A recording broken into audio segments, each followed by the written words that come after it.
YOLO, mofos.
So if you guys are listening to dead air, that's because Revolution Radio is having some kind of problem. David Dubine is trying to connect. He's going to call me back. So hold your floats, float your boats, load your crack pipes. Government issued crack pipes. Don't worry, I'm not on the radio show. What's going on? Acceptable? Yeah. You know what's really cool is I could just go there and hijack their feed. Play their intros and be like, "Hello, I'm so and so." Just take over all their shows. What do you think? Kidding. Just kidding. Here, I'm gonna move over here for a second so they figure that out.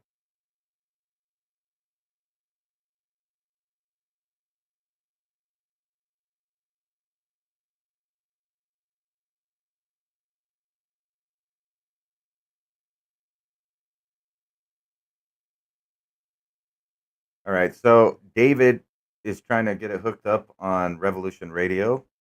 So we'll figure out what's going on. The fielders, what's going on? You need a wrench. You're naked. Can't be naked in here. There's children that aren't watching this program because it's a fucking adult program at nighttime. Might just do my own show if they can't figure it out. I tell you what, though, I told David if the radio show wouldn't go, I'll try to open up a Zoom meeting and then maybe we'll do a show that way. YOLO. I'm in stereo tonight.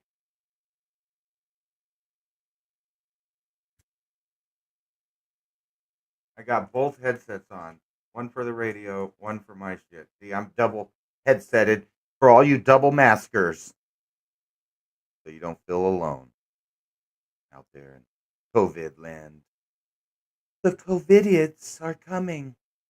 So supposedly they're gonna, you know, let everybody act like they're free for a little while, which I predicted. But then they're gonna double down on the lockdowns. Once authoritarians get a taste for authority, for power, they never give it up. They never give it up. Thank you, present day.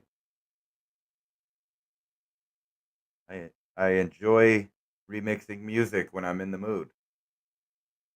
I just have to be in that frame of mind. Why haven't come up with too many new songs. While I figure out what's going on with David Dubine, though, I will put it over here, and I want to show you this picture here. I think it's this one. Yeah, it's that one. And then I'm going to play you a tune and figure out what's going on in the background. Yo, lo, lo, lo. Oh,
So you got to think across the board.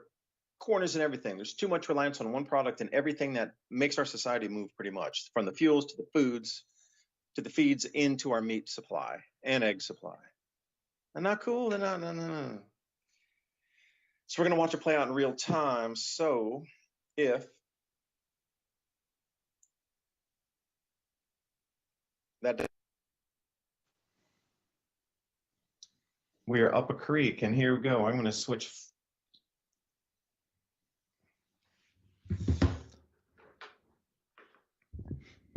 And hopefully this sounds on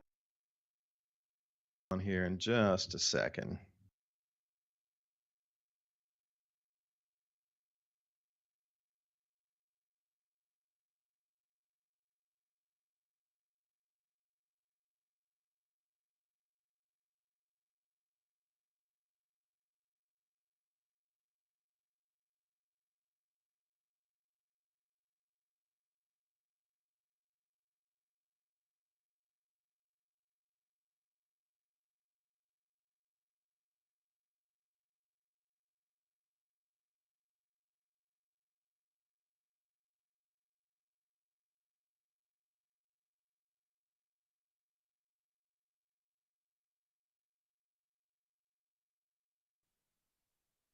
So, Ransom, were you listening to the beginning of that broadcast?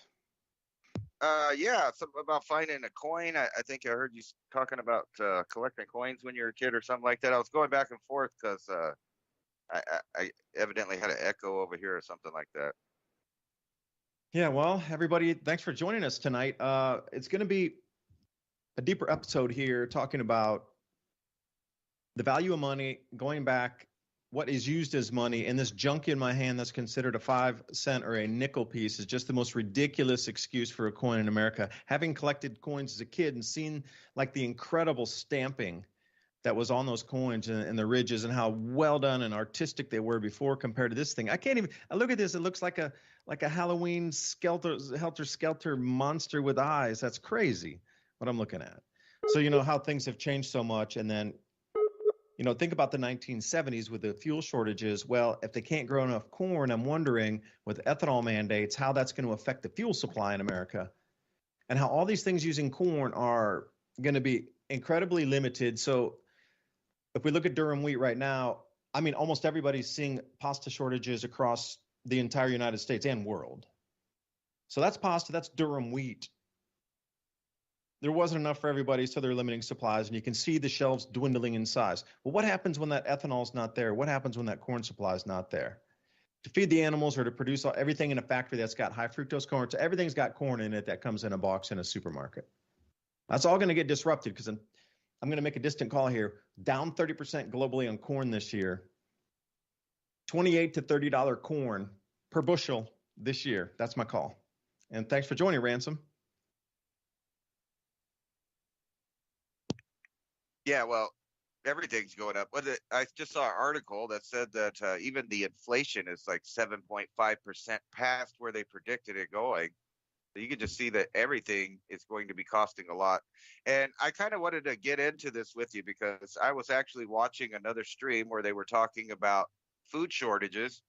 And somebody asked, is there really food shortages? And the response was, which I agree with, that there's not so much food shortages as there is artificial supply chain problems, meaning that there will be food shortages upcoming. But right now, they're playing with getting everyone used to not having things by messing with the supply chain.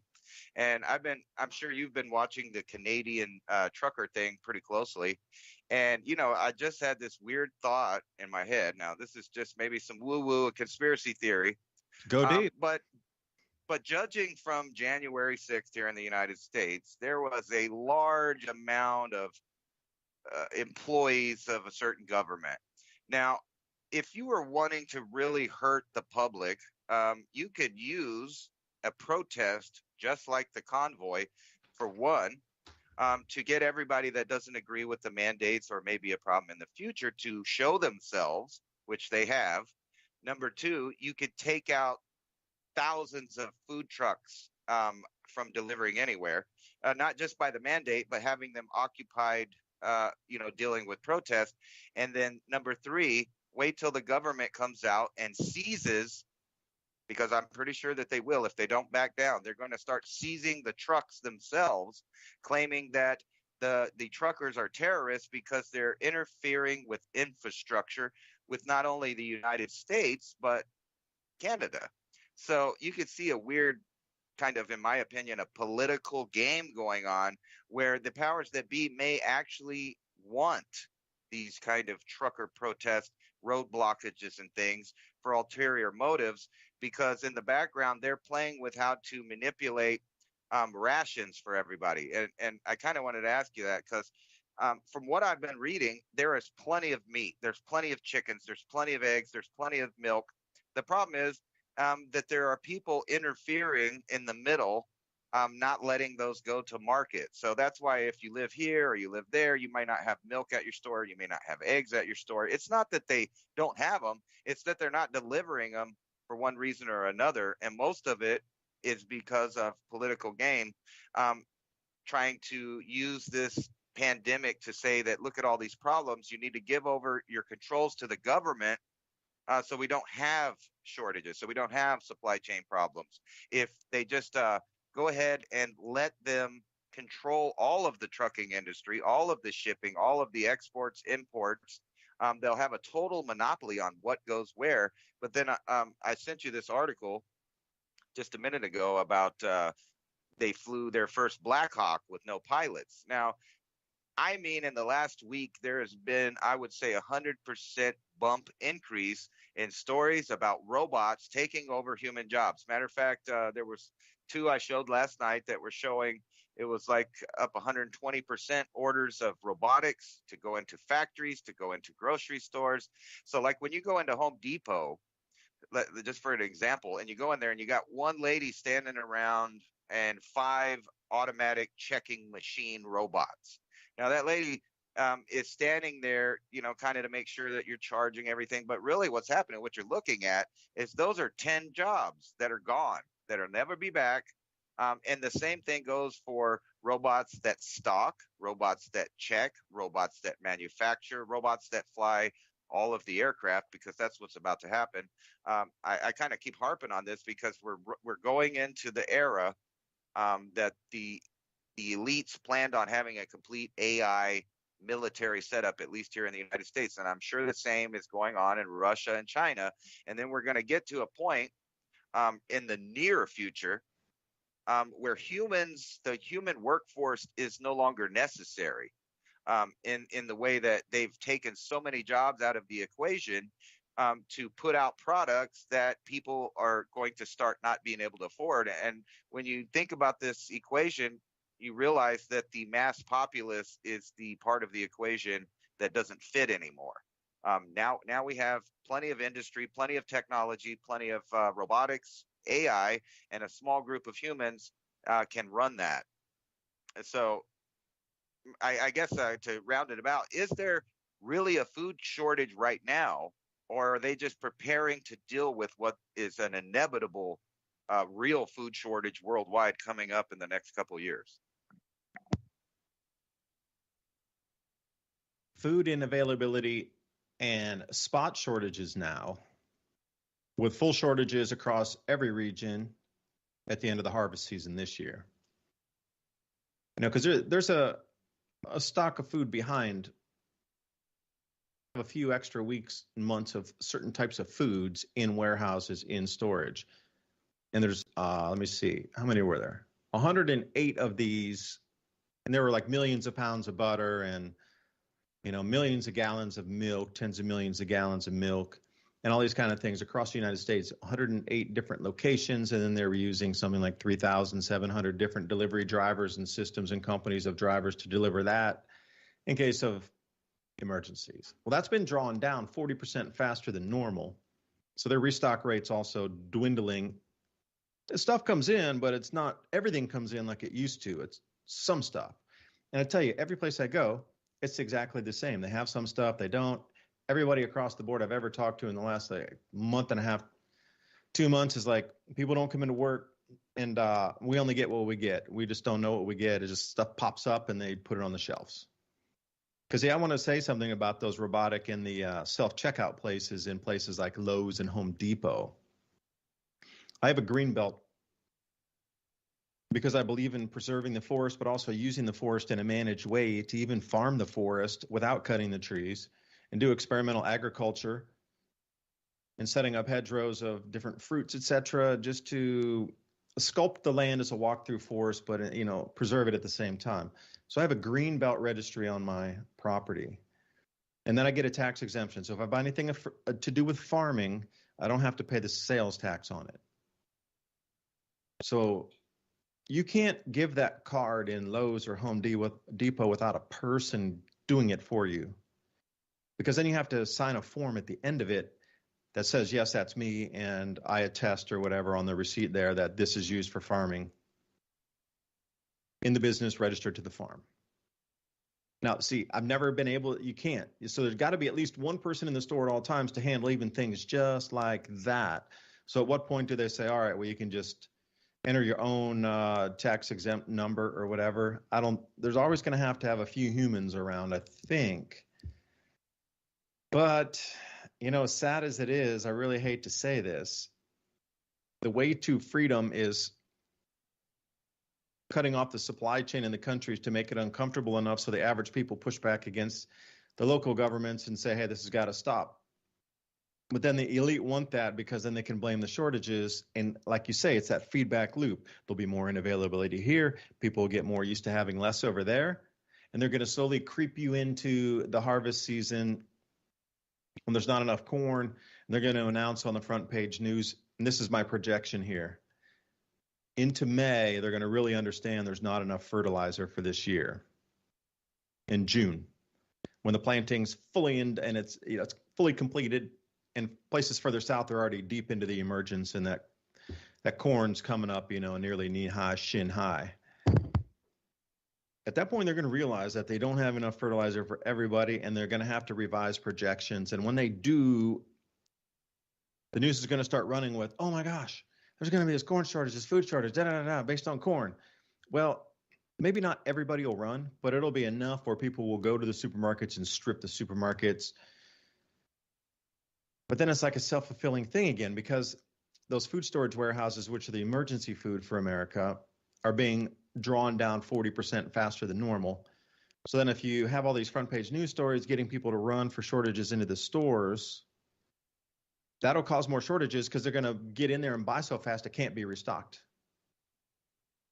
And then that'll be the step moving forward for the harvest season, because there's not really any way to hide that anymore. I'm sorry. If any of you have been listening to this Grand Solar Minimum channel that I do, thank you so much. And you see a lot of the stuff I was talking about a few years back is here now. So that, and when I say a few years back, like what I'm thinking now 3 years ago, what I was talking about is actually here now. So yeah.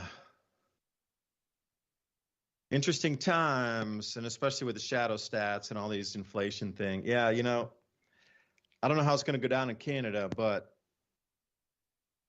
the executive orders in the United States, if there's a state of emergency, you realize that the government can confiscate any of your property, your cars, anything. So if that were to go the same way up there, okay, all trucks. What if it's not the Canadian government? What's the American government doing something with DHS or whatnot, and then declaring a state of emergency and then take authorization over the bridge? Because no tow truck drivers in Canada want to deal with it, but I wonder how many in the States would. Out of New York or something. Jersey. I don't know, Ransom. Well, I wholeheartedly think that what's going on right now is that they're trying to label, destroy, and end the backbone of distribution in the way that it's been so far, meaning that blue collar workers are the main people, not only that stock the shelves, but deliver the goods, they make the goods. And like I said, we're getting into an era where these people that do not like the peasant, do not like the blue collar worker, are finding so many different ways to end any kind of power that the middle class or the blue collar worker have at all, which is they can control the trucks, they can control the roads, they can control the factories if they really want to. But now that isn't the case so much. And I've been seeing the argument for this. However, we're also going into a time of more geomagnetic stuff. And I sent you an article kind of that shows how weak a lot of stuff is. And, I've always had the thought that maybe the military and the governments of the world, the military industrial complex, would have figured out how to make satellites that could block any electromagnetic problems from geomagnetic storms or cosmic rays or anything. But I sent you that article and I'm showing it to them right now. Elon Musk loses 40 Starlink satellites after this latest magnetic storm rattles the earth, supposedly costing them $10 billion, but it doesn't seem like they care. And they're not the only ones that are having issues up there. China literally has sent up robotic junk removing robots that basically fly around in the low Earth orbit and are just pushing junk into a different ring out further out. So it seems like there's a whole big space fight to control what's going to be going on in the next 10 years.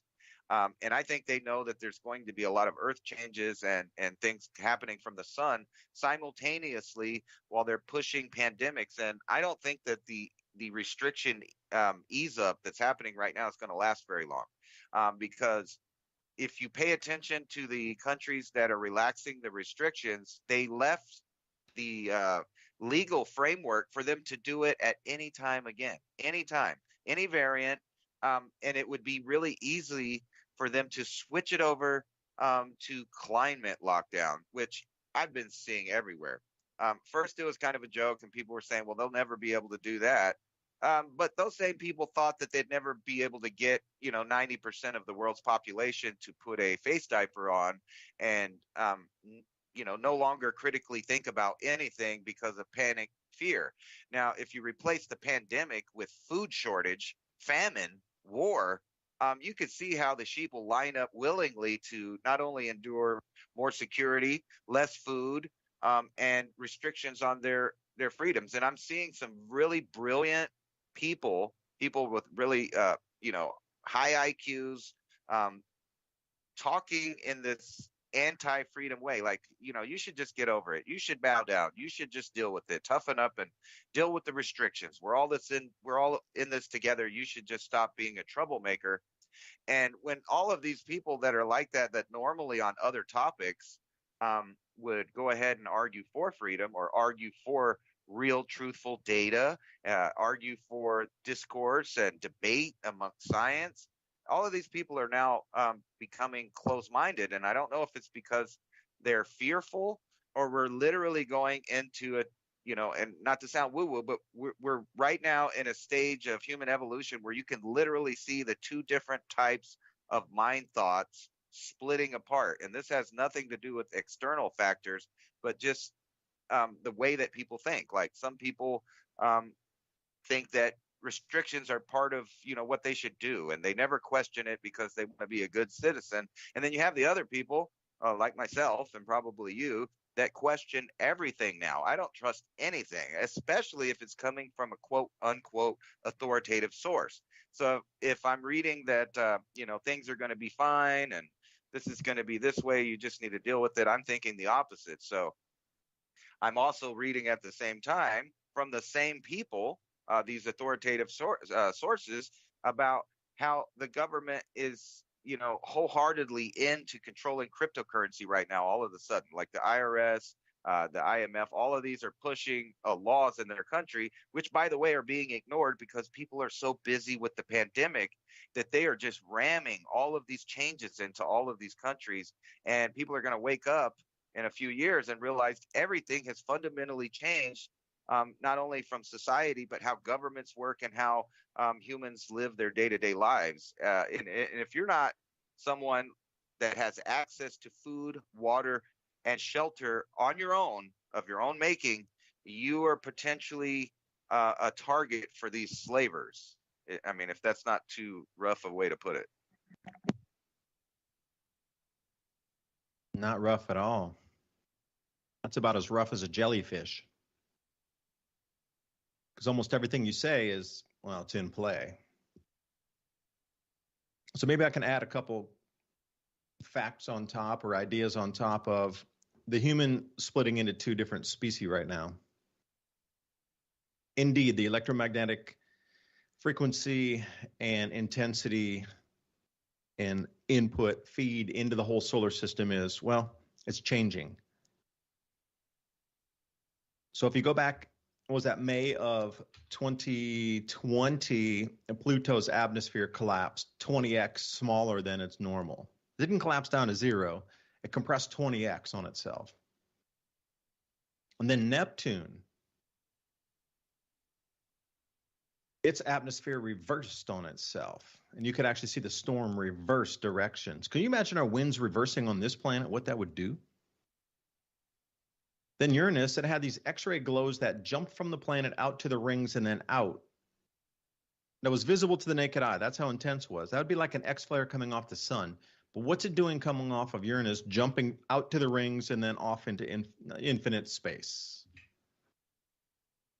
Then Saturn and Jupiter, we've seen those auroras on there 10, 20, 50 times bigger than normal. Like sometimes you look up at Jupiter in the sky and that thing will look like it has a blue cone on it.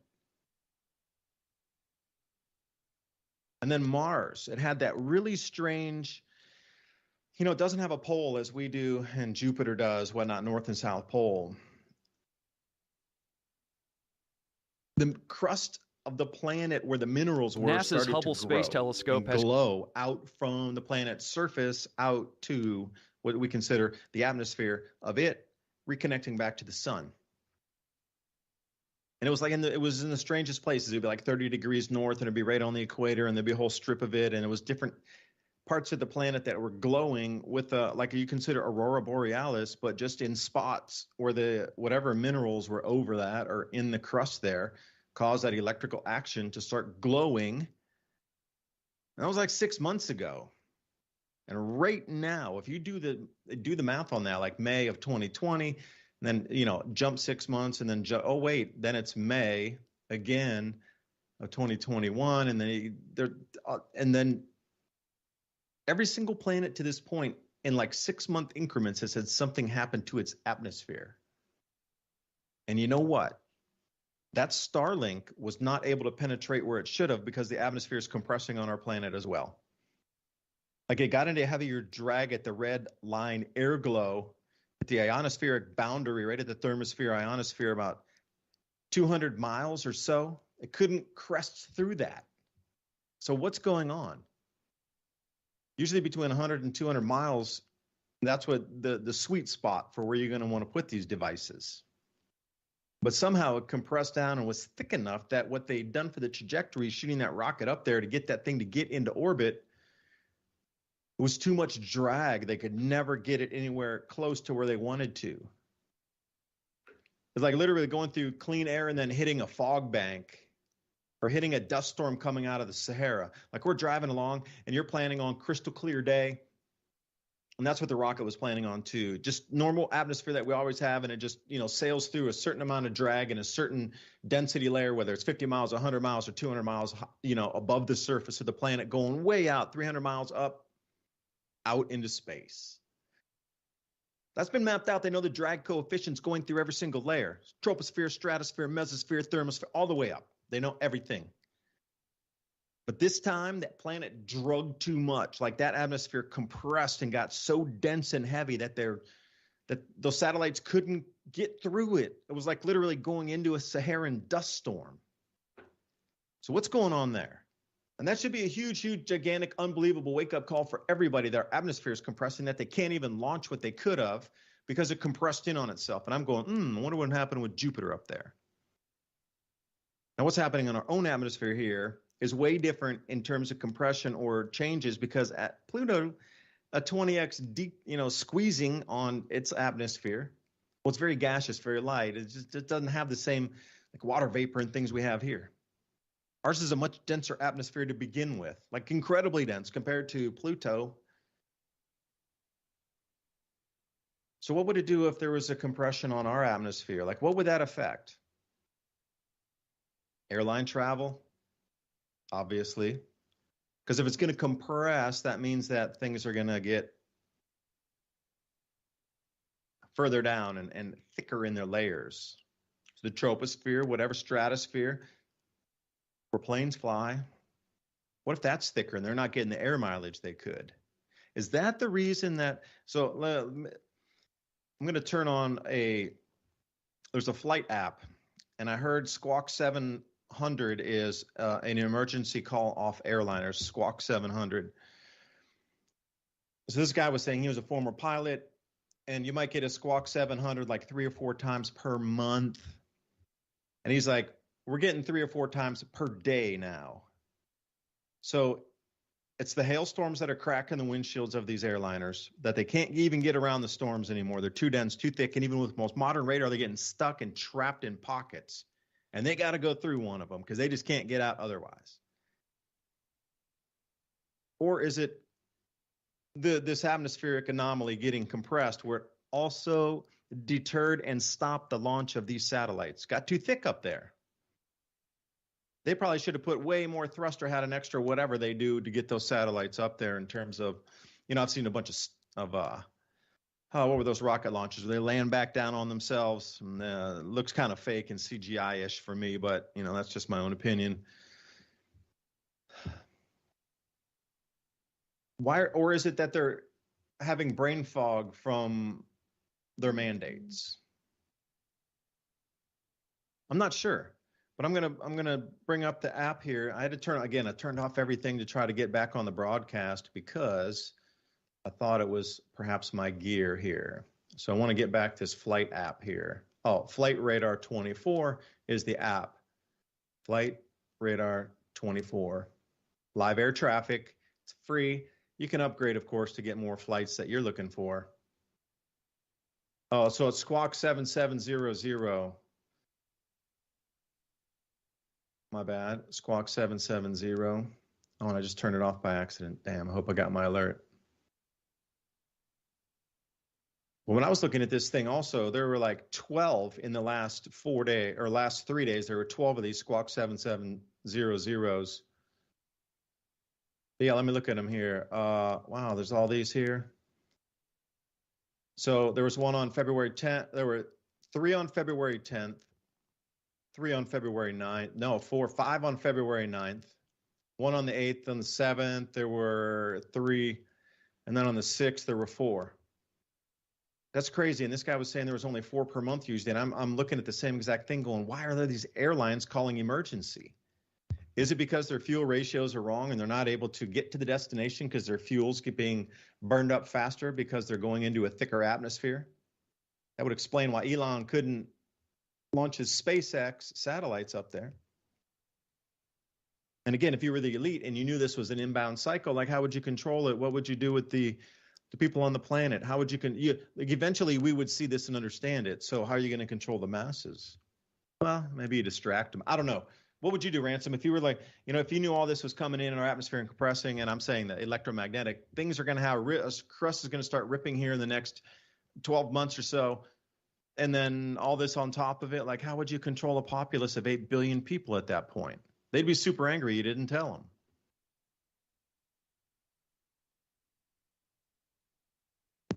Yeah, that would be crazy. And I have these questions on myself. So all of a sudden, lots of articles are being posted about different reasons why you may have a heart attack. Like heart attack, Yeah, evidently. I saw like 50 already. Yeah, and you might have a heart It's attack comical. for this. You might have a heart attack for that. And then I'm also looking through. So now they have this brand new pacemaker. I lost the article here. I had it a minute ago. Anyway, there's this brand new pacemaker that can copy the human, because they've always had a problem with the pacemaker being too robotic and the fact that the human heart is very erratic. That's a healthy heart. And actually, whenever you start having a pattern that's very similar, that usually means you have health problems. But now there's all these reasons that everybody's having heart problems. I saw one the other day that said young people, might have, and they were talking about under 25. Young people may have heart attacks from making love and doing all of this stuff. So they're coming out with all of these new technologies right now that just so happens to take care of that. Now, every once in a while, I look at people and they're paying attention to the KP balance or the KP index, at certain levels, it messes with people, causing heart attacks and things like this. But imagine if a big portion of the population now, for whatever reason, is really subject to having heart problems, and the same things that are making the satellites fall down in these conditions, things like that, also contribute to having issues. What if you were a company, a pharma company, let's say, that just invented technology that could keep you going if you just take medication on a regular. You take this new pacemaker, which it's not like usual, like you think of a big machine. It's actually like a little bionic wires that go in there and mimic the heart's electrical impulses so that the heart stays there. And then you skip over to some other cool articles where they are making these biological robotic things made out of hearts, and so you have all of this stuff. So what would be the repercussion of the changes in the Earth situation as far as radiation, and cosmic rays and things like this, at the same time as everybody having health problems in the same little 5-year span? um, you would make out like a bandit. And there's another layer of control. And I always bring this up. There's a movie called Repo Man. And it's supposed to be in the future where these people need different organs of various types to survive. But they've made it legal if you don't pay your bill for the repo man to come take your heart, your liver, whatever it is, just right out of your body and leave you for dead, whatever, because you didn't pay the bill. Now, think about this. You have these bionic components, and we're fastly moving into, like I said, robotics, AI, and there's undoubtedly an elite cult of transhumans that want you to take things like the implant. I saw an article just the other day that was talking about how Elon Musk's implant could help you with orgasms, could help you with sleep, could help you with your appetite problems. Well, if there's a food shortage because the planet's going through a problem, what if we just dial that appetite suppressing portion of the implant down? And and if you're not one of the elites puppets or pets, you're not going to have these new life-saving bionic pacemakers and other things that help you out now that we're going into an era where the human being all of a sudden has serious heart problems from young people. Matter of fact, I saw two in one day basketball kids died on the court. I'm not saying why, but they had heart problems. All of a sudden, young people are just having heart problems, and it doesn't seem to matter whether they're athletic or they're lethargic at home playing video games. The numbers are going up across the board, but not just for young people, for middle-aged people, for older people. Evidently, we've really treated our heart bad in the last million years or whatever, and it's all catching up to us here in the next 5-year period. So you're just going to see reason after reason. And I've already, like I said, I've already seen it. And I just did a show last night that showed that there's just all these reasons now for having a heart attack. But thankfully, we have the medical professionals of the pharmaceutical industry to give us biological, implants from other animals that are chimera animals. So you can, that those animals don't have quite the lifespan of a human being. So you're going to need to go back to them to get more products, or you could go the transhuman route and have something that can not only be hacked, but can have whatever shelf life they want to put on the product. So say they only want it to last 10 years. You're going to be back there in 10 years spending all of your wealth trying to live another minute. Would that be a Bitcoin citadel you're referring to? You hear tales of the time traveler. Been calling Bitcoin correct every time the halving comes, every time these 5-year increments, 10-year increments roll through. Supposedly it was a time traveler jumping back. I think it was 2030, 2040. Comes back to now and says there's going to be these things called Bitcoin citadels. Even if you have like 1/10 or 1/100th of a Bitcoin, you'll be taken care of and you can live forever. And it's, they got their own gardens, private security and everything. And then it's kind of like, what was that? Elysium, where it's in one of those neighborhoods that's up on that revolving planet type of thing. Everything else down here has gone to fertilizer.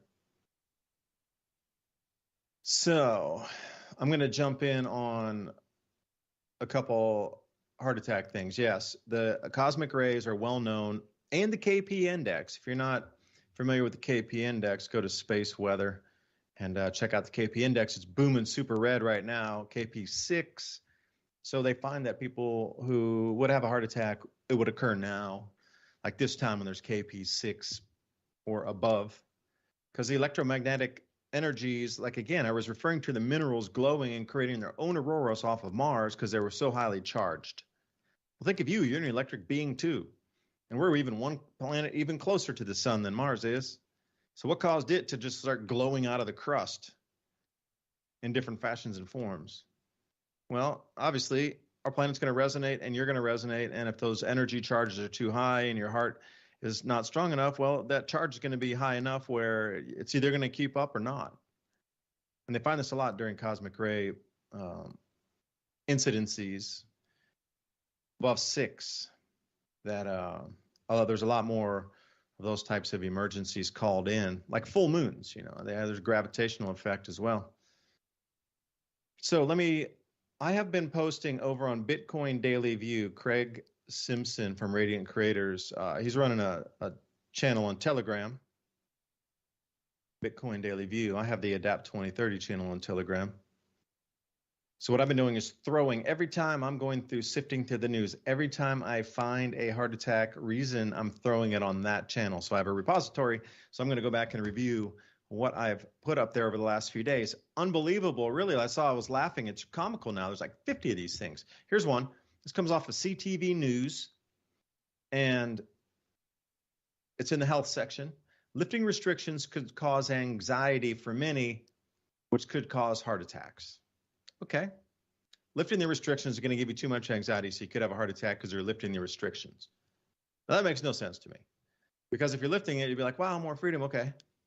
But then I'm also seeing what they call these like mask zombies, where the restrictions are lifted in so many places, but they're still yelling at people, put the mask on. And they're like, we don't have to. They said we don't. And they're still like, no, you got to.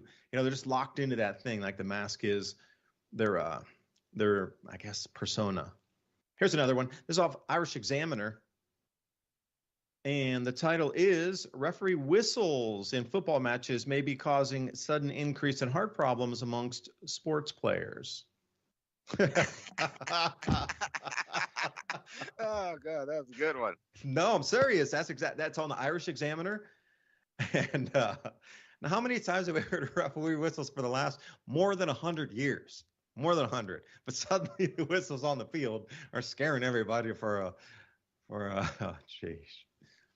And then men's get the Australian Open. I'm trying to find a few more funny ones here because they all have these most ridiculous reasonings for it. And you can see headline after headline. Like, how many more times can they try to explain that something, henceforth, a male Karen shall be called Neil? That was a funny one, too, from the, hold on, where's these mandate things at? Damn. Okay, here's a uncanny similarity of unique inserts. I can't really say that one, sorry. You're going to have to find that one yourself. Danielle Phillips. It looks like the authors on that one are Prashant Pradhan. This is a full Indian report here, so go look that one up. Yeah, it'll be good for you. Learn a little bit. Why can't I not find? Oh, here's another one. Wet fart pranks may cause a heart attack. Okay. I'm going to keep going. I'm wondering what a wet fart prank. I actually had to look it up. It's where they put like a whoopee cushion on a chair and somebody sits down and then they make a sound, and they're saying that could be also a cause for the increased incidence of just random scare kind of heart attacks. And I'm like, well, you're pushing it there, huh? New super strain of gonorrhea found in the UK. Oh, are you telling me that all these super strains of everything, the new HIV super strain, twice as whatever prodigious is the last strain? Oh, here's another funny. Ransom, don't laugh at this one. Shaking the duvet too vigorously while making your bed can increase your chances of a heart attack. Oh, here's even a better one. Here's a better one. Moving clocks forward an hour could be dangerous for millions of Brits with serious heart problems. Yeah, I can't make it up. I really can't. That first one was all ITV News. Shaking your duvet too vigorously while making your bed can increase your chances of a heart attack. And oh, this is off the Sun out of the UK. Watch out.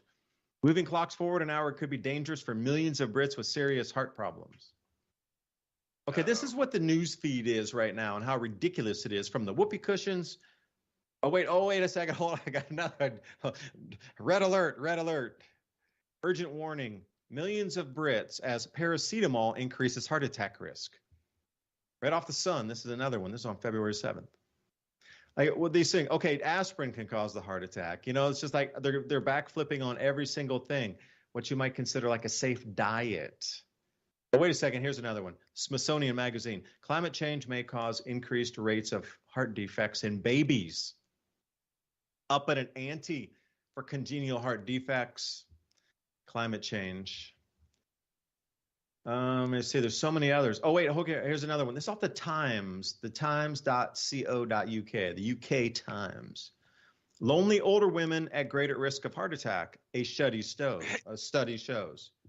Okay, so that's a specific demographic, like democide for that one, for a better word. Okay, I got a bunch. Here you go. Cannabis use linked to heart attacks. Oh. Yeah, I know. Little known heart attack that's striking fit and healthy women as young as 22. How the weather is harming your health, from heart attacks to stroke and gout. 'Tis the season. The ways cold weather can affect your body, from winter vagina to blood clots. Obviously, Terry Ann Williams is the author of that one. A heart attack. Does skipping breakfast increase your risk of heart attacks? Come on, man. Like, can they be more original? Oh, wait. Rise in heart attacks attributed to pandemic stress and poor diet, bacon and eggs diet. Okay. Devout football fans experience dangerous levels of stress leading to possible heart attacks. Okay, if you love your football team too much now, you're going to have a heart. Here's another one. A heart attack. The drink that could trigger a sudden cardiac arrest. Catastrophic. Alcohol guidelines need to be reevaluated. Urgent. 3,000 Brits living with stealth disease could die within 5 years. Oh, and it talks about heart attack, this stealth. Oh, no, they're talking about eating wheat bread could increase your chance of having a heart attack. Okay, let's see. More people are suffering stroke and heart disease after COVID. Why are heart attacks becoming so common in seemingly fit people? They'll give you a perfect explanation here so you don't have any questions. Just go back to sleep, go back to whatever. It's all explained right there. Sports can break your heart in more ways than one. Pandemic increasing risk of anxiety and therefore heart disease. That's if you watch sports. Okay, oh, here's a goodie. Can shoveling snow cause a heart attack? What Canadians need to know. All right, so how many of these are, and this is only in the last like 4 days, 5 days. So you got to be kidding me, right? Yeah, so you totally see my point that I was trying to make about all of these brand new anecdotal reasons that it's like we've been living here forever, and I know that, and I'm not going to argue that smoking and bad diet and no exercise and all of these things obviously contribute to an increased risk of a heart attack. No one's doubting that. But some of these other things, like I couldn't even sit here with a straight face while you were reading some of those. Maybe it's the fact that $54 billion was made in 2022 to fund making people healthy. I'm just saying, Pfizer, $54 billion. Now, I used to tell people when they used to talk about cancer, and I wanted to get into cancer for a minute, just to let me ask you, do you think they're paying taxes on that? Because Apple pays zero tax. No, they're not. No, they're probably getting lots of kickbacks and all kinds of money from that. But what I wanted to say about that, besides the money making, is that they now want you to ignore every bit of schooling. I'm not a super educated person. I didn't even graduate high school. Then I put myself in college, where I realized that it was just me teaching myself stuff. And we'll get back to it after the break. David Dubine right here, along with Ransom Godwin, 420 TV Freedomist Films. We'll be back in 2 minutes. Relax. We're going to talk about solutions when we come back.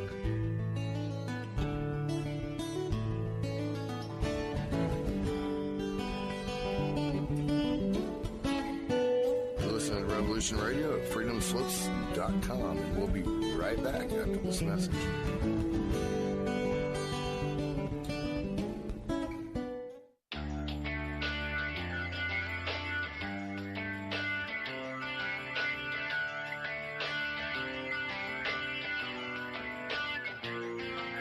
This is Thomas, a.k.a. a Mad Painter. I'd like you to join me Monday nights, 10 p.m. Eastern Standard Time for Open Canvas. Don't forget to bring an open mind. Yes, folks, that's right. Bring an open mind to an open canvas. Again, that is Monday nights, 10 p.m. Eastern. UFOs to government corruption. This is Revolution Radio, freedomslips.com. You don't need to expect us. We're already here.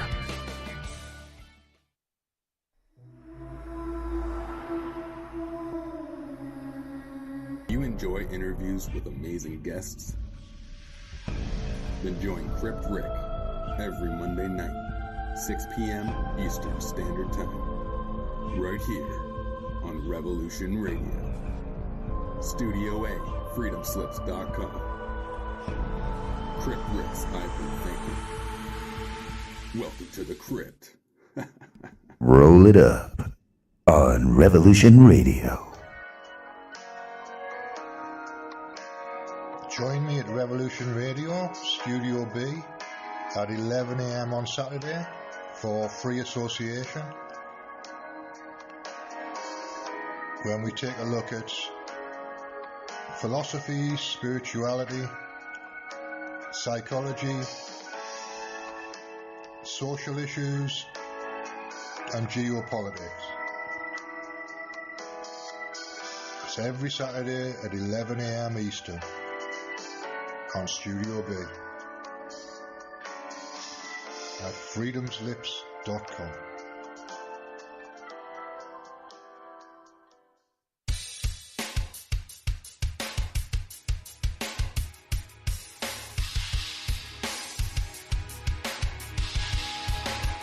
Enter into a world unseen on Raven Star's Witching Hour. You will encounter eclectic topics from the realm of spirit brought into our matrix of truth. With your host, the Solaris Blue Raven. Solaris will bring you an array of unique guests covering topics from ghostly spirits to amazing anomalies, covert technology, UFOs, and shadowy global events. And that's right here at Revolution Radio, freedomslips.com, Saturdays midnight till 2 a.m. Eastern Time. Revolution Radio, where information never sleeps. Let the magic rise.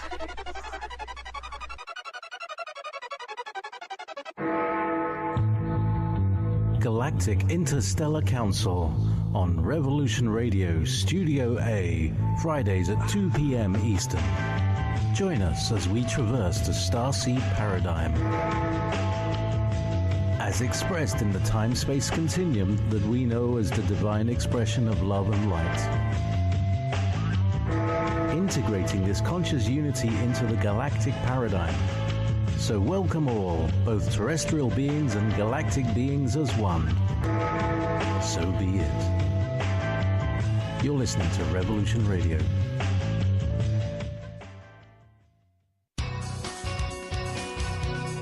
Thank you for listening to Revolution Radio at freedomslips.com. Any commercial advertising you may hear in this program is of the sole discretion and benefit of the host of whose program you are listening to. Revolution Radio does not endorse any commercial products, nor does it accept monetary compensation for on-air advertising of commercial products, nor will it ever. We are and shall remain 100% listener supported. Any product advertising on this program are considered used at higher risk, and Revolution Radio shall not be held liable for any claims or damages received from any product advertised within this program. Revolution Radio, where information never sleeps.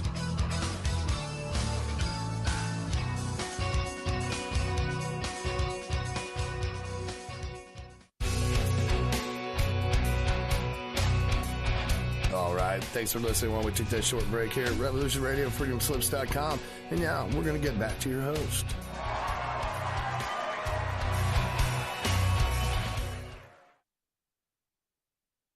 And good afternoon, and welcome back for the second hour of Mini Ice Age Conversations. Could be evening where you're at. Welcome one, welcome all. Do you value free speech? I think we should.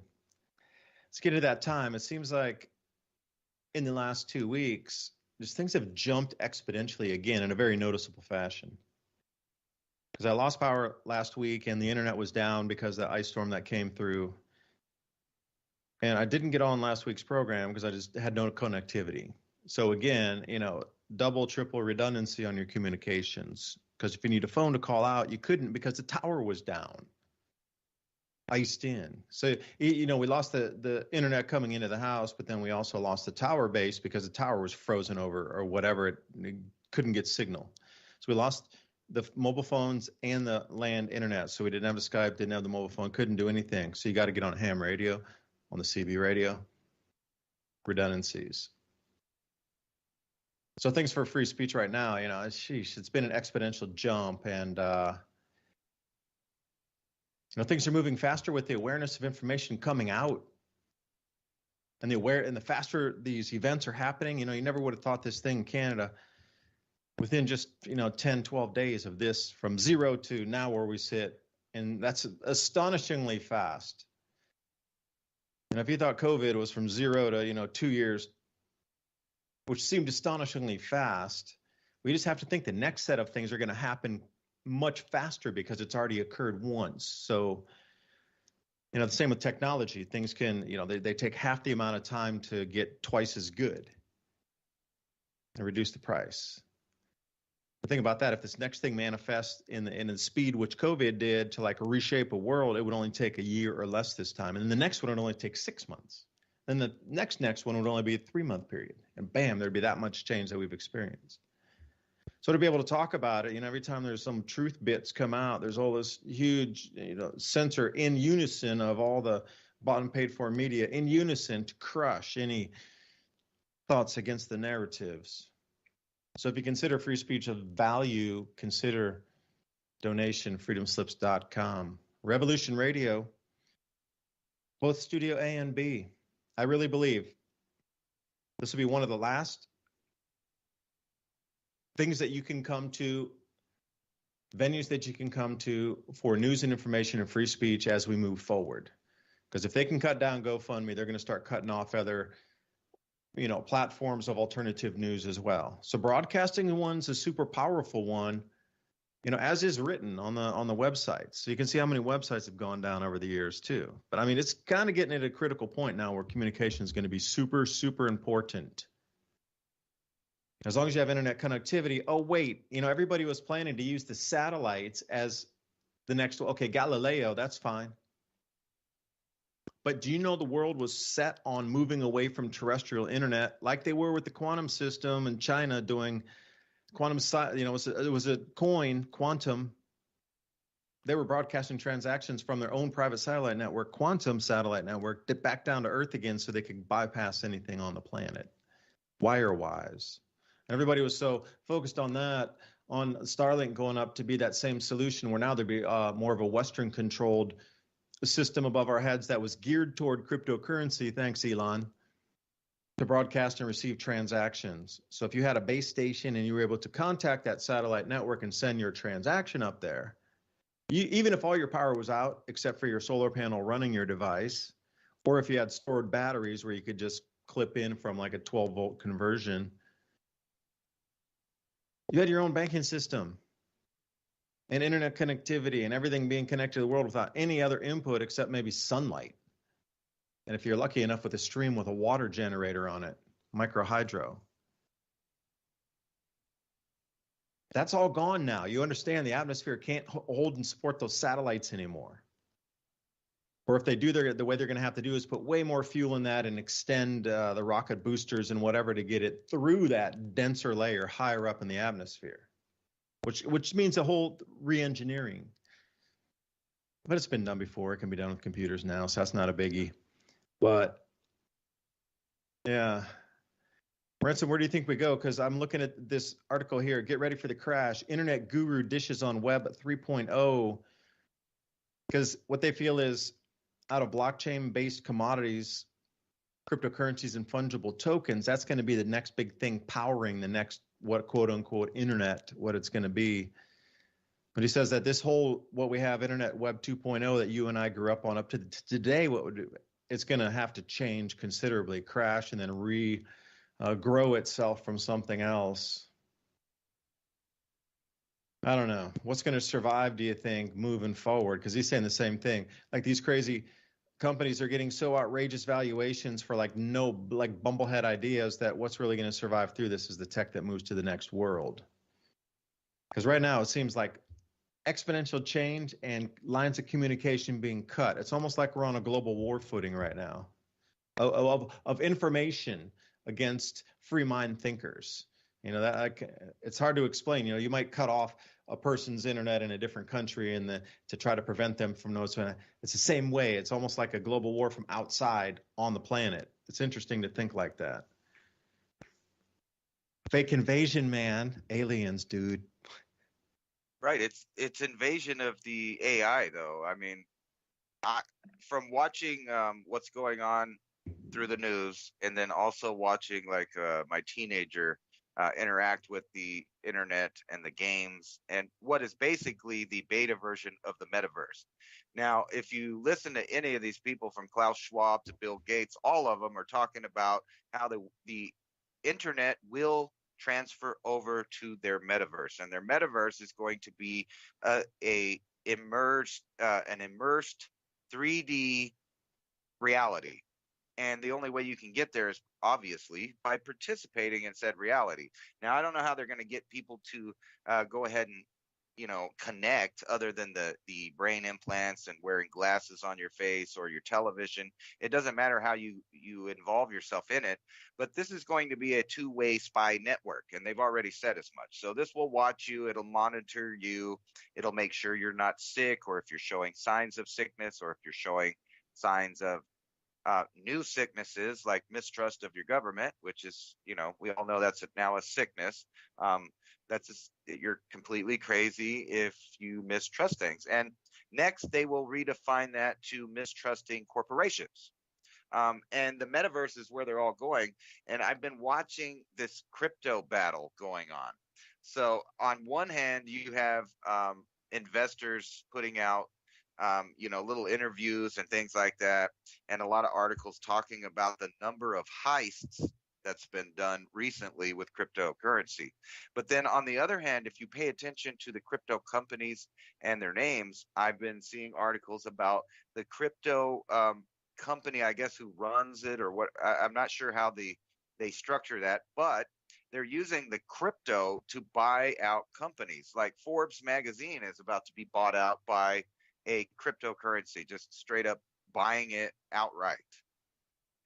So we're going into, if you don't participate in the metaverse style internet, you're not going to have anything. You won't be able to shop. You won't be able to vote. You won't be able to drive anywhere. You won't be able to do anything because they're consolidating all of these things into a single identity, your digital footprint. They've always hammered you over the years with your digital footprint.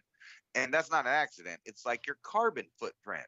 So they want to track and trace every bit of that. And I think really the latest schemes were just another step to do that.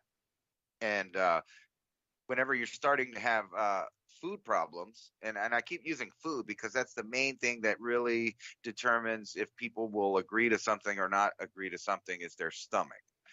So if you enter a world where you can't go to the grocery store, you can't go to a restaurant, you can't go see the movies, you can't do any of things, which is already happening in New York City. So America is not untouched by this so far. It's happening.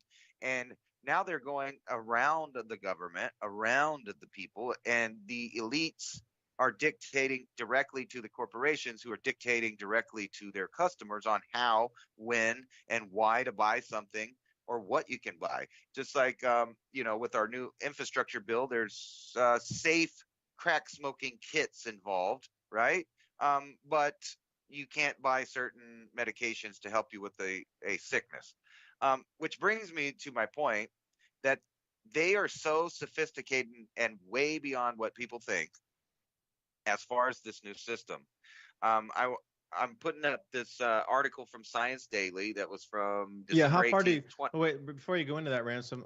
How far along do you Right. think they really are versus what we're seeing out here? Because I saw some crazy things with Boston Dynamics robot that will be released later, but what they're showing in what I saw was like at least 10 years ahead of what you're seeing with anything Boston Dynamics. They're 10 years ahead of anything you're seeing right now publicly. Oh, So absolutely. how far do you think we really are ahead of what they're showing publicly for all these, this metaverse thing? I think it's way more than that. I think it's more like 50 years in advance to what people think is possible. And the reason I say that is because daily, and any sci-fi movie you've ever watched about any society that progressed into the point that it was traveling the stars, at some point there was a singularity where, just like in the Bible actually talks about this, where knowledge starts to become doubled daily. Now, this is knowledge acquired by the elite, the people in charge, not the everyday person. And I'm showing this article. It's nanotechnology, nanoparticles as weapons against cancer. Now, keep in mind other things that are happening right now, and this is a good way to talk about those other new technologies without actually talking about them. So this goes into a whole article about how they can make um, basically machines, nanoparticles that are certain kinds of metal. And I showed a different article last night that was about almost the same thing. So once they inject you with this nanotechnology, and this is for cancer, so keep that in mind, but go ahead and correlate it to other things in your reality right now. So this nanoparticles, they put it in by the million. So it's kind of like a viral load, if so to speak. Where you have more of them, you can do more things to the cancer. So they use the MRI machine to direct with electromagnetics, direct these particles to certain parts of the body. They go into cancer clusters, cancer cells, and whatever, and they superheat them from inside, destroying the cancer cell. Which has no side effects. This is really good news in the cancer world. But I want you to think about the same idea with these nanoparticles and ask yourself, if they can do this with cancer cells and different stuff, is it possible that they could use nanoparticles for other reasons? Especially when they brag about how now we're mixing what they're calling a hybrid of bio and technical things, just not unlike the heart fish I just showed a minute ago, which is a combination of human heart cells and biotechnology and pacemakers and things like this. Kind of what I was talking about before. So now we know that they're putting nanotech in the foods for different reasons. And if you really get into this subject, you'll find out that the planet is already saturated with these technologies. These are not new technologies. They're just now getting you used to the idea. Kind of what we're doing right now is kind of like a marketing retreat where they go study customers to see what marketing does best. That's what the totalitarian world government is doing right now. They're seeing which mandates, which rules, which things that they could get the majority of a population to agree with. Meanwhile, they're implementing all of these things without asking. So you probably already have nanotech in your body if you've ate food from the store. Not only nanotech, but the fuel to make new things. Now, an article came out, I think it was yesterday, that was talking about a new compound that they created at MIT that is lighter than plastic and stronger than steel, and it's nanoparticles. So when you just start thinking about more and more of this technology and how it can be used with each other. So keep in mind, these cancer targeting nanotechs use electromagnetics to navigate. And so if you think about the energy grid and the telecommunications grid, I'll put it that way, so I don't use the key trigger words. But anyway, all the Wi-Fi's, routers, telephone poles, etc. You know, the equipment that's up there. These can be used not unlike an MRI, but with microwave and other stuff. So they have ways of doing this already. So it's already immersed, and you have a phone at your house probably and a tablet, and these things can be remotely activated. These are not like crazy ideas. They're real ideas that have been declassified. Companies have talked about them, but now we're getting where the technological end of things is in charge of the medical aspect of things. Everything from designer DNA that was invented inside of cyberspace from an AI. Now you have all these learning machines. And now they're starting to introduce medical procedures that allow them to insert what amounts to nanotechnology that can not only build. We've seen that with the the little frog brains that started building theirself, and then they admitted that after that they started reproducing. So now they can reproduce, they can rearrange stuff at the cellular level, and the amount of plastics, if you've been paying attention, that is saturated in animal, plant, and including humans, we're saturated with it. These are things that can be used as building materials within a biological entity like a human or a pig. And then when you start adding nanotech and RNA technology, you can program cells to help the nanotech to build things for different purposes. So we're way beyond sticking a wire in the back of your head like Elon Musk is talking about. They have ways of inserting things in you and making them do things with electromagnetics. And why wouldn't they? I mean, that only makes sense to any kid that's ever played with a magnet. You know that you can move it around the table and make it do stuff. Well, they can do that with things inside of your body. And, these papers, if you just start reading these papers that they're putting out, they're not hiding the fact that they can do this. The question is why aren't they using this for our benefit, kind of like they propose for treatment of cancer tumors and this paper? The reason is because they don't really care for your health. That's why you can now join the metaverse, get your safe crack smoking kick from the government, and just die. Basically, they have found a way to turn everyone into evolutionary dead ends that don't produce or help the system of the technocratic system that's already built in place. They just haven't pushed it on you and implemented it. And they're going to do that. And like you said, things are changing so fast at an exponential rate. I think we're at that threshold, that singularity, where everything is about to change so fast that it won't matter, because all of the people that are surprised by it, all of the people that don't understand it, they have very limited lifespan left. And the only people that are left are children who now they admit that they are messing with on the cellular level from birth to death. So, and therein lies the two different species of human beings. One of them is set for extinction. The other is set for, whatever they believe in. They're going to go worship their AI god, and be transhumans and fly out into the galaxy or into their interverse of the metaverse. It is crazy, and it shows you that the top people with the most powerful technologies are completely insane. Well, we're going to have to start back in 1891 to answer anything remotely related to where we are today. Let's talk about Tesla technology, shall we? Because I was given this book, The Autobiography of Nikola Tesla and Other Works.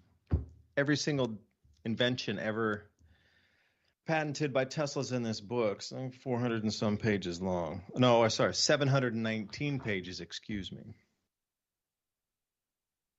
So I'm looking here at this scepter type device that you would see out of the hieroglyphs in Egypt of Isis holding a scepter with a half infinity sign that comes down to a staff. Well, this was the Tesla oscillation transformer developing different streamers, and it was only, 8 inches tall. This thing produces electricity and sends the current out directly to a part or a portion of the body. The device that's coming out where the electrical node is actually discharging electrical current and voltage, the entire thing could only be 4 inches tall. So that'd be a handheld unit. And this is here, mechanical analog of Tesla oscillation transformer. So showing the diagram schematics inside. The revolutionary improvement. So see, it had been done before. So they're talking about 1891, a revolutionary improvement on what had already been built. And again, this thing is about changing cellular structure, the frequency of cells in the shape of them. If they're out of sync, well, your electrical field is out of sync. So with this charging coil, they can arrange circuits in the body differently, as well as they can arrange circuits with the electricity. Both. You're an electrical being too. So they figured this out. This is a handheld thing, 1891. So you got to think where we're at right now with the metaverse, the cancer cures, the people getting sick, the things. You're telling me that in 1891, that's 130 years that we didn't develop anything that they were working with the electricity to heal the body in a handheld unit 8 inches tall in 1891, and we didn't improve it at all? That's impossible to believe. Truly it is. I'm looking at this going 130 years. They had this technology then. This should be like a handheld thing anybody can get at Walgreens, and it's like the Star Trek type of thing. It's exactly what it is. You know how Bones would go right over and, I'm going to clear it, and you clear this thing up. That's exactly what I'm looking at here. And I'll read it again. It's a Tesla oscillation transformer. And it looks like a figure 8 almost. It looks like the infinity symbol, but half of it. You'll probably find a black and white photo if you image search it. I highly encourage everybody to look what this was. And May 20th, 1891. And again, this is a revolutionary improvement exhibited and explained, meaning they had earlier versions. What's it called again? So I could bring it up here. Yeah, Tesla oscillation transformer. And I sent you an article which tell me if this machine doesn't look like a man-made torus bubble. And basically, they're now, and I'm glad you kind of brought up Tesla, because me and you both know that technology, free energy, has been a thing for some time. It's just forbidden technology, disruptive technology. They're just not going to let you do it unless they're the ones that are the ones charging you for the juice. Now, think about this. If the governments already have these things, they haven't wanted to build them or let people use them for whatever reason. It's kind of like, like if you have a group of kids and you told them to go play in the garage, and then 5 minutes later, they're out there and they've made a weapon out of some junk in the garage and they're beating each other up. You're going to take it away from them, and set them back. And now they're back to fists and, squabbling. It seems like that's what someone has done to the earth. Every time we get to that point where we show that it works, that it does work, someone takes it away. I mean, you can't play with that yet. But I think we're at the point where now the elite are okay with it, but only if they're the ones that control it.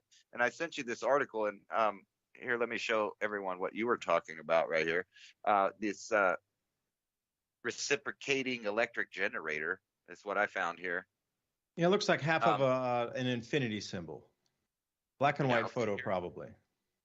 Right. And you can kind of see the squatter man in there, actually. And the same thing with this generator from the UK that they're talking about. I can find it again. It looks like the same thing. I mean, it's a man-made torus field that they're saying has now near limitless clean power source. And even think about this, Con. They have the technology for some time now to basically have no greenhouse gas emissions. Not like that's a real problem or anything, but that's their scam that they show people, and they tell people that you're bad because you're producing your climate footprint with all of this stuff. And at the same time, they have the technology to not do that either. They already have the technology where we could sit around and be powered by the sun, be powered by, I guess what you would call 0-point energy from the universe itself. They could use fission, fusion, all of these different things that they've known about and had ability to control for some time. And that's why I say that they are very far in the future. And I don't know if you saw this. I can't find the article again. I showed it last night.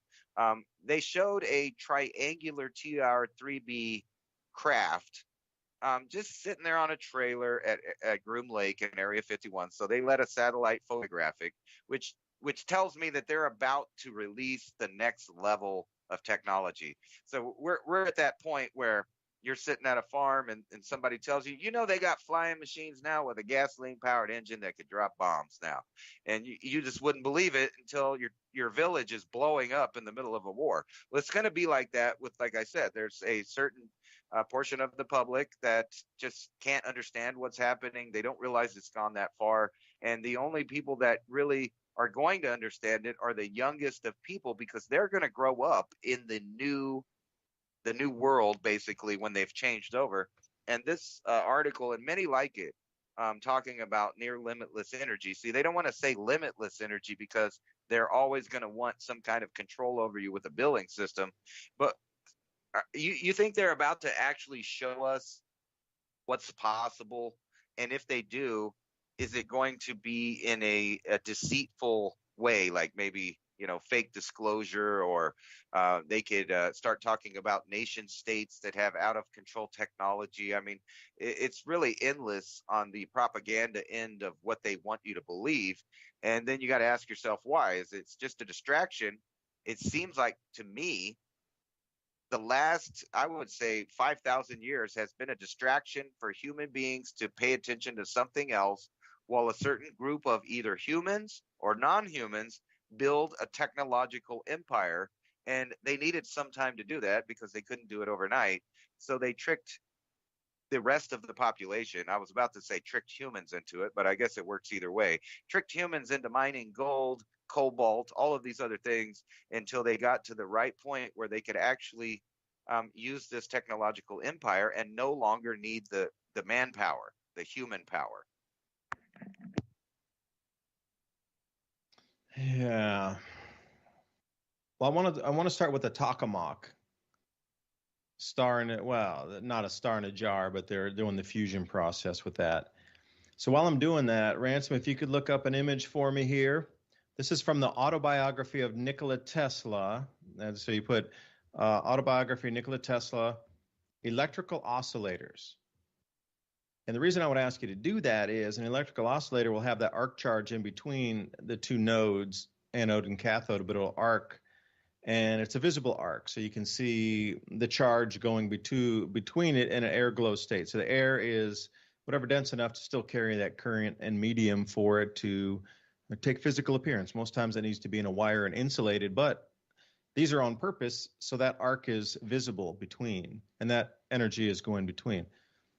So this tokamak, see, they're all talking about temperatures 150 million degrees Celsius at 10 times hotter than the sun. Well, why would you need it that hot? That makes zero sense. Why would you even consider going at that upper level when to melt salt to preserve the heat in liquid salt, it only needs about 700 degrees Celsius, not 150 million, which brings me to the electrical oscillator. So if you could, are you telling me after 1890, this is about 140 years, 130 years, that these electrical oscillators out of the autobiography of Nikola Tesla, there's a one single page, there must be 4, 8, 10, there's 12 different electrical oscillators on this image page. From the 1890s, all looking very similar. That they couldn't use the heat charge between this oscillator to heat something just like they're trying to do. Why?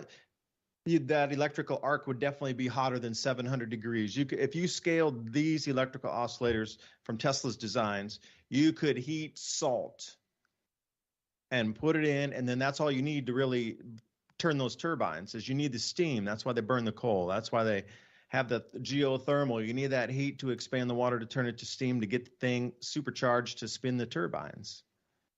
But with these electrical oscillators, you can heat the water that much. to then, if you wanted to store the thermal energy, store it in the salt. And once it's stored in the salt, then you can release it, because 700 degrees Celsius is way hotter than water boils at 100 degrees Celsius. We're on the metric system, not 212 Fahrenheit, Celsius, 700 C, and then water boils at 100 C. So like how much latent heat could be captured in that salt based off of these, it's, I don't know. We have been played. We've definitely been taken for a ride on the technology, and I'm looking at this tokamak. It's amazing. I've seen the experiments. I love the electric universe, the plasma, the displays of plasma replicating, you know, what's coming out of canyon walls depending on the charge input into the plasma chamber, and all these things related around it, from electric geology to mythology and legend and plasma, which is all over the, again, the glyphs that we see out of Egypt or any of the more ancient cultures. You see things that are way out of place, like super high tech tokamak, Star Trek types of things, but you know, multi thousand years, 5,000 years old, that same time frame.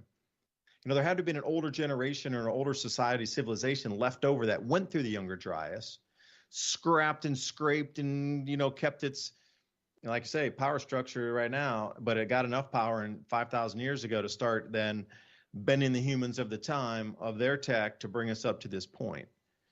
Well, that's great that we have tokamak and we can heat something to 10 million degrees or whatnot, but why would you go to that overkill? No, 150 million degrees. I'm sorry, that's 15 times too low. All right, 150 million degrees Celsius, 10 times hotter than the sun. Why in your right mind would you expend that type of electricity or whatever it takes for the input to get it to there? That's ridiculous. Why would you not use something super simple that's like 10 different parts that don't require chips, that were built in the 1890s, that if we just scaled it now, we could have the same type of power production, because all you need to do is heat something. That's the whole thing. Heat it up so it turns to steam and you can spin something.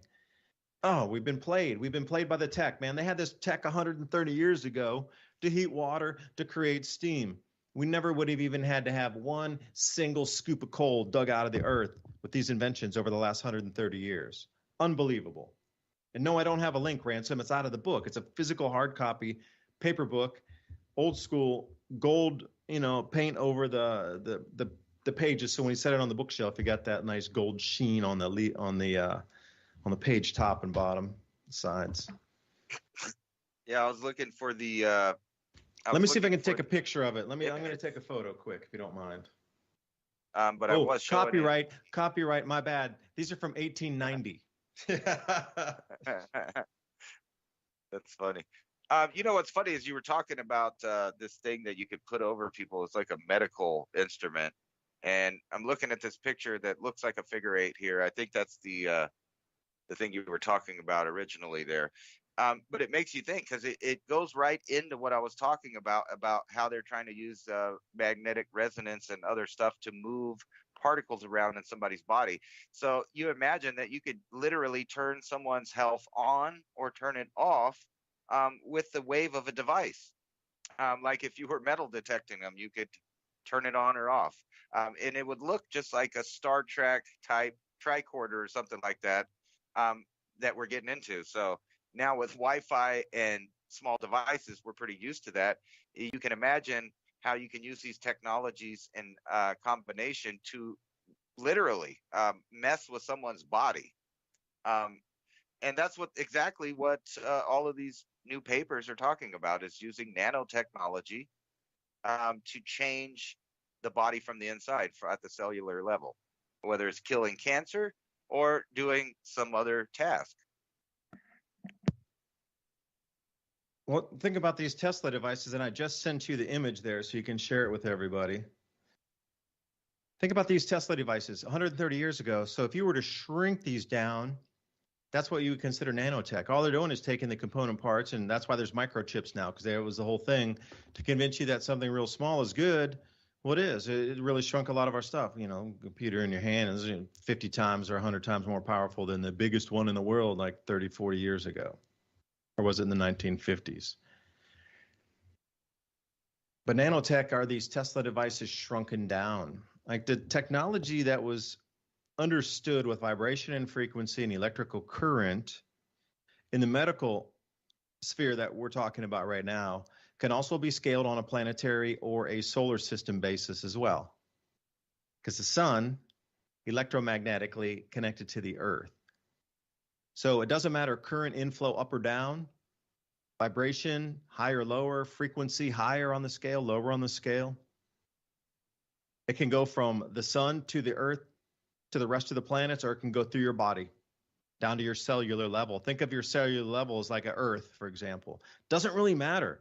If it's the earth being affected by the same resonant frequency changes, or if it's a cell of your body, it's exactly the same. You're just scaling it. That's it. But now you're going to scale down into the nanotech. It's the same thing. It's all about manipulation of frequency, vibration, and electrical inflows. And when I say that, I am talking about the entire body, but imagining targeting an organ with a different electrical inflow would change the state or the function or the health or the usability, or just words escape me for the use of that organ right now. All from frequency and vibration, which create the electrical current flow. Faster the vibration, the faster the electrical current flow. The electrons can move faster. Or in this case, also add in cosmic rays. My bad. Don't mean to leave anybody out of the party on that one.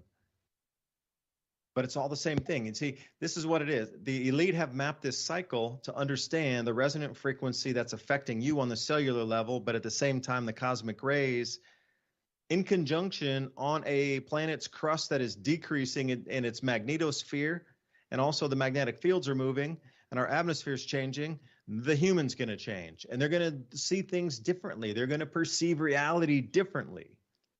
Especially when the atmosphere, you're going to start to see lines and striations and streaks through it. Not like, persistent contrails, but something very, very different, super high altitude. You're going to start to see the planet start of like a halo glow around the entire planet here shortly. But it's going to be super high up, and it'll look sort of like iridescent clouds, but it'll have a milky, clear sheen to it, and you'll just notice it. It was super far, like as far as you can see up when dusk turns to nighttime at that you can see the change from the Earth's atmosphere into the night sky, like up there, like that at sunset, you'll be able to see it. And it'll be an opaque white, translucent type of thing. I don't know. But the way that the elites are also riding on top of the cycle of the grand solar minimum, the change in the sun, the way that this is going to affect the growing seasons, the amount of precipitation and the increased volcanism that's going to put more ash in the air, that's also going to affect agriculture. So now it's kind of like a Rubik's Cube. So you're putting these pieces together, the electromagnetic frequencies changing human perception, the abilities of humans to manifest faster, so many things going on this way, but then the planets are changing too, in conjunction. But then people notice the planets are changing, but they don't look to the heavens any longer. So you're pretty much stuck with Earth-based changes for most people to see, unless you look at Jupiter with a pair of binoculars or a telescope and you see the thing glowing just incredible blue, where it looks like a blue planet, because the aurora are screaming off that thing 50x the normal. Changes are here. So again, it comes back to that thing again. Humans need to be controlled. In the old world, like there is definitely a split going on. People who don't want to be a solar battery power source for the new world of machine AI robot harvesting your thought and your connectivity to God. No. And there's others drifting off, and you can see how Neanderthals and other sort of Sasquatch type entities, hyper intelligent, would fork off over this direction.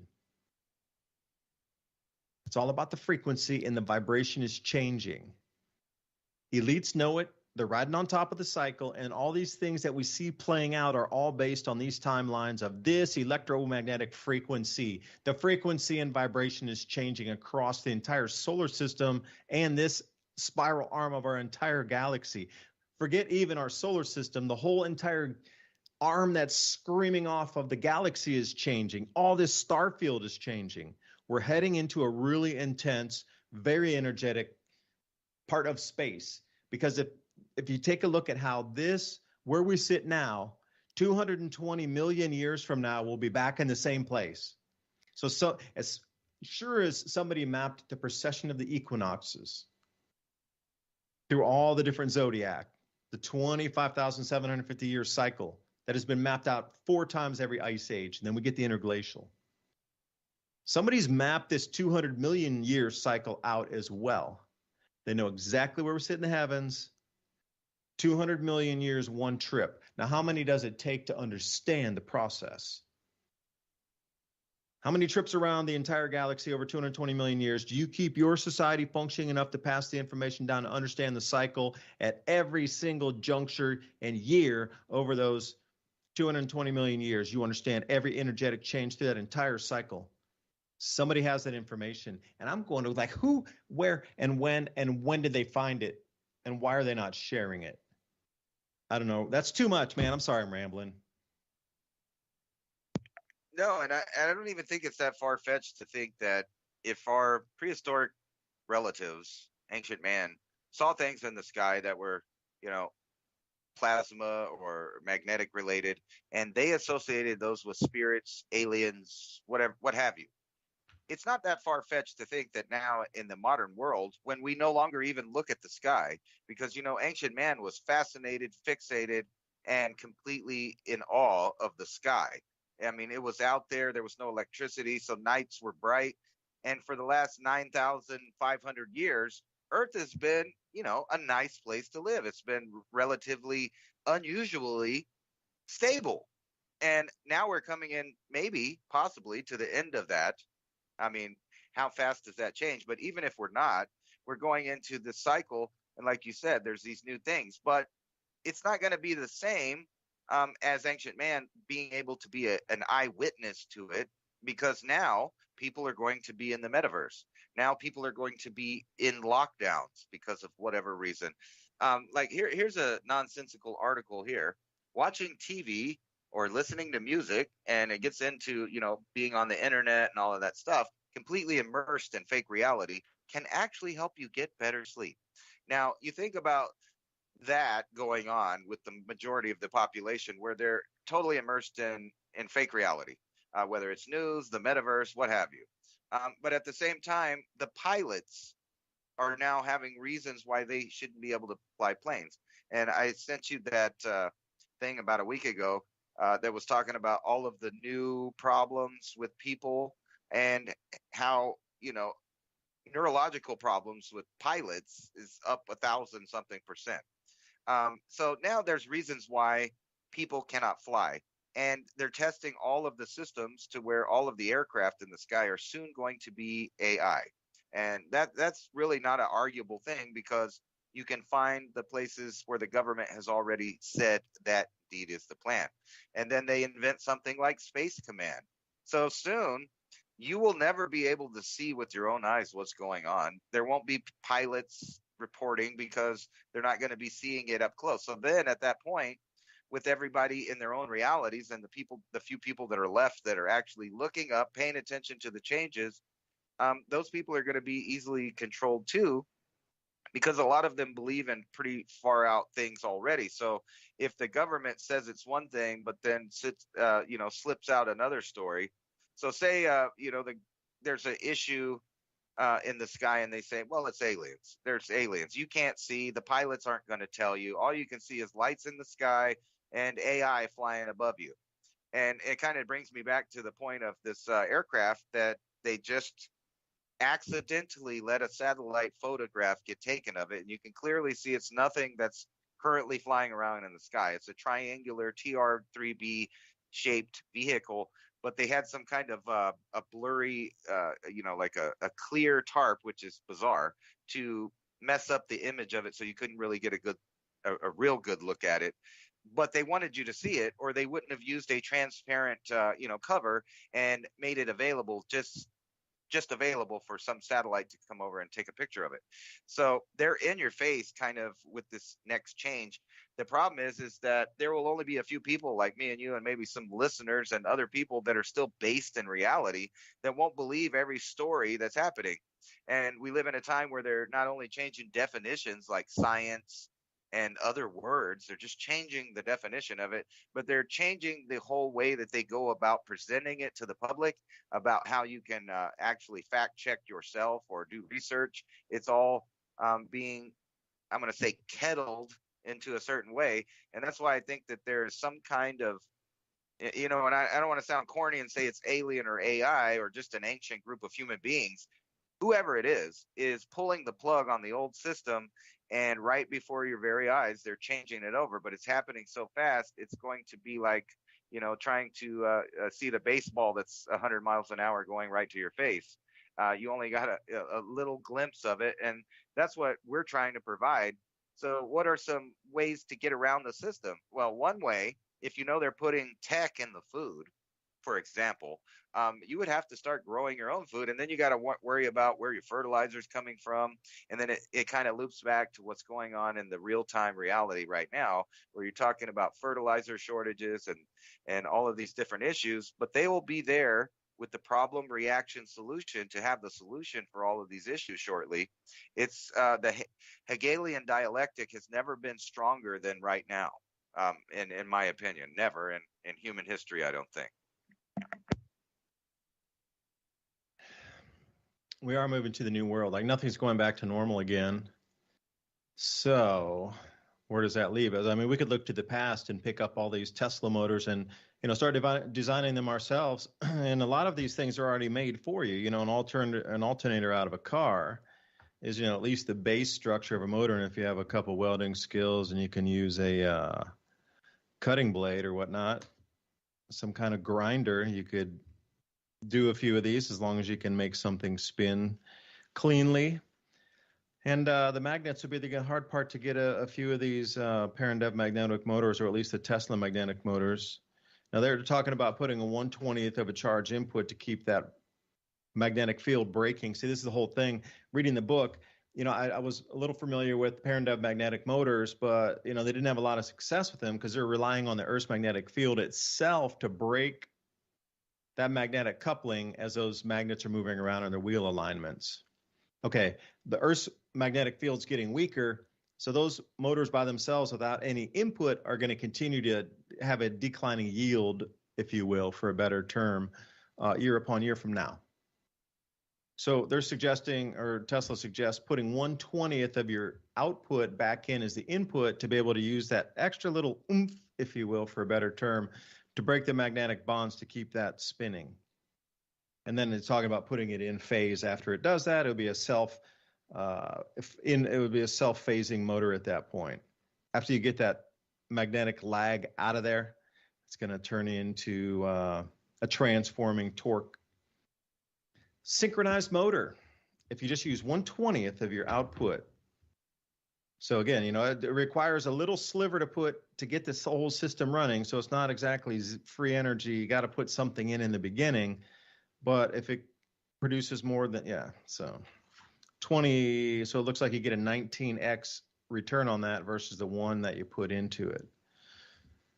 Things are changing, but can you see the future? I mean, using past inventions for the future is what I think of this whole alien tech reveal thing is about. Because, anti-gravity craft run on the same exact principles as this, electrogravitics. It's a well-known science. Dr. Brown, 1960s, electrogravitics. Nikola Tesla earlier, but they don't want you to know that. And then the carbon credit, I'm on this website called 2050.earth, and they're predicting all these things out to 2050. So they go 2030, 2040, 2050. And this is in 2040. Carbon credit has just become a new internationally acknowledged currency. Carbon-consuming activities such as driving petrol-fueled cars will consume carbon credits, and people can earn credits from recycling and environmentally friendly activities. In addition to trading in cash and cryptocurrency, people are beginning to trade now in carbon credits, another pillar of the system of wealth after this system now is destroyed. So yeah, can you gauge where the future is going? Because it's not going back. So where, you're looking at where is the future? Can you ride the future into the next few years? Like, obviously carbon credits are going to be used. Can you set your own private land across as a carbon credit capture storage forestry project for how many years and what's the return per acre? And can we get ourselves onto these, different electromagnetic current motors using the Earth's magnetic field? I mean, there's a lot of changes that are going to finally be revealed, but it's going to be to control as we move to the new world. I mean, they kept this stuff hidden for 130, 150 years. Now they're bringing it out. Right in time to get to the new world, but that'll be in control as well by the time we get there. I'm really hoping that the human does understand what's going on to really manifest, because manifestation's happening faster. You see it happening in Canada. Everything's happening faster on the electromagnetic field. I guess the vibration plane of your thought goes out into that field and changes things faster because you're able to change it faster. Your thoughts have a faster impact because the vibration's faster. So your result is happening faster. Now combine those with 2, 3, 10 million, 100 million people. Well, that's something to contend with. And you see what's happening in Canada. It's happening real time in front of you. Now it's becoming a global thing. And remember, central bank protests, 23 countries, then SARS came, or COVID came. Now what's next? Everybody's waking up again. Only 2 years later. And Ransom, thanks for joining me. Last thoughts, man. Sign us off and out of here. Well, I thought I'd say something goofy here, but no, man, you were talking goofy's good about those anti-gravitic devices, and I was just thinking, if you were an alien race and you wanted to come invade and you didn't want the technological people to freak out, you might want to give the governments some of that technology so they could fly around for a couple years, maybe a decade. And then when no one has access to the upper echelons of society anymore, and it's all robotic and there's only a certain amount of people working and et cetera, well, then you could just fly your real ship around above them, and they're just peasants on the ground. They wouldn't even know. Hey, I resemble that remark. Oh, wait, I have I have infrared thermal goggles that I look through in the night sky. Wait a second. That one's different right there, flying. No, that's what's going to happen is there'll be a whole new, thing about conspiracy theorists that saw new craft up in the sky.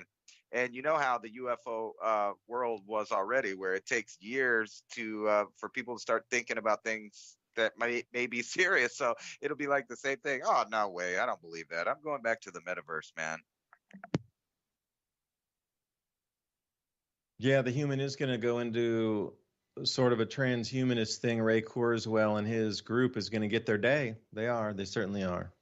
There's a lot of people who want to transition over to that metaverse. But, the humans who want to stay in flesh and blood, walk in the forest, breathe fresh air, sit next to a waterfall, watch a sunset while you're hugging somebody in love, that crew is going to be a different direction. So I think this is the singularity and the split also in human species occurring at the same time. But it's just so interesting that the grand solar minimum lands right this time. But on top of that, there's a multi-thousand-year cycle riding on top. And then, it's the longest interglacial ever recorded. And there's just a lot of cycles overlapping in all the ancient religions and, thoughts and belief systems of old all culminate and terminate right now. So there can't be this much ancient history pointing to this exact time unless everybody at that time knew the cycle was repeating and then they could forecast it. 2,000 years in the future, 4,000 years in the future. How do you keep it? You have to be in a religion. That's the only way you could keep because what we've seen over 500 years of pillaging, you'd have to keep it in something that couldn't be written down. It'd have to be a religion or a legend or something. So we're here again, and yeah, the transition has already begun. It's going to take a few generations to get through it. It's not going to be like a 1 day, 1 week thing, and then boom, we're on the other side. No, it's a multi-generation thing here. We just began it. So hopefully we're wise enough to teach our children and others around us the way the old world was before it gets blended with AI. Because I really think that AI wants to grab not the processing capability of your brain, but your connection to God and try to jump back up into, because we're always connected to the river of knowledge and source itself, but the AI is not. So it's trying to hijack a human or millions of them to reconnect up and have that direct connection. Now, would that be a battle in heaven where that line would be crossed where evil tries to jump back up there? Or in there, whatever dimensionality you think the vibration is. So it's trying to penetrate the vibration of dimensional construct anyway. So it's a deep subject. I had a conversation with an Amish guy about religion, talking about vibration and frequency, and then the universal field of the oxygen molecules and nitrogen and water vapor between myself and the tree. There was no air there. It's actually an energy field. And it was a pretty interesting conversation. But bend the energy field. Thanks for listening to us. Just having fun tonight. David Devine, that Ransom Gospel, 422. Jump over. Subscribe to the channel. Thanks for spending valuable time with us tonight. See you next week. Thank you for listening to Revolution Radio.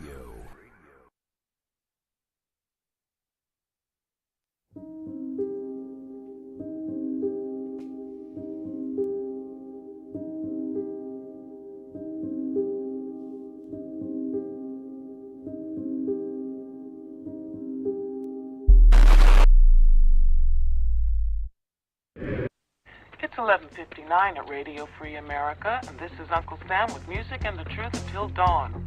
Right now, I've got a few words for some of our brothers and sisters in the occupied zone. The chair is against the wall. The chair is against the wall. John has a long mustache. John has a long mustache. It's 12 o'clock, Americans, another day closer to victory. And for all of you out there on or behind the lines, this is your song.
Chair